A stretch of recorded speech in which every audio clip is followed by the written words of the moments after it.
Thank you, Tim, and thank you for all taking time out of your busy day to come and listen to me. It's a pleasure for me to have the opportunity, and I really want to start by saying thank you to you collectively, because in the last 6 to 12 months, I think not just World Vision and Kevin Rudd and his team, but a whole group of people around the Make Poverty History campaign and the Micah Challenge have made some very significant changes to attitudes and policies in this country about development assistance, about how we help the poorest people in the poorest countries.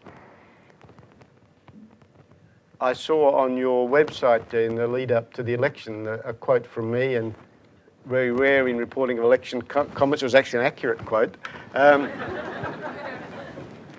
which said that this was the first election I could remember where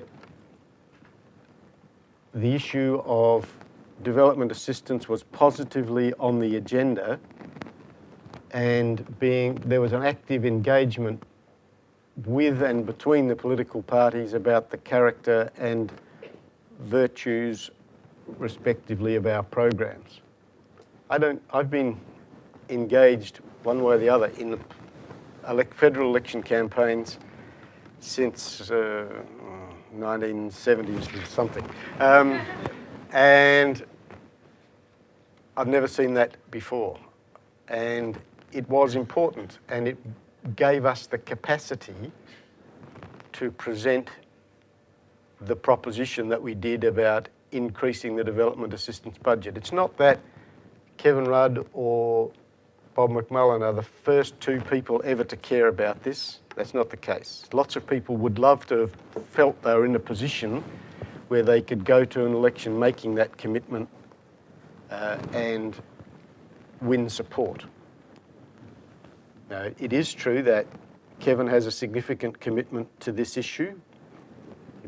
Like me, he's campaigning on it before it was popular, but it's much easier to do, and to do it during the election in the manner we did, because people like you have built up a constituency for what it is we're trying to do. We shouldn't delude ourselves that that's everybody, or even that it's a majority. But it was the first time we've actually had an actively engaged minority who said to members of Parliament and candidates, we want to know what you think about this. I had colleagues ringing me saying, I've got these groups of people coming to see me, what do I say to them?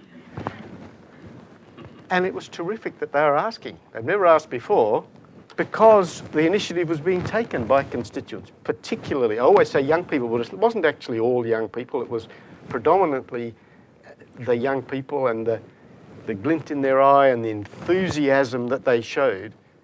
Not only was it very heartening for me as Shadow Minister trying to win support for the policy to increase the aid budget, but it gave me great confidence in the future of our country.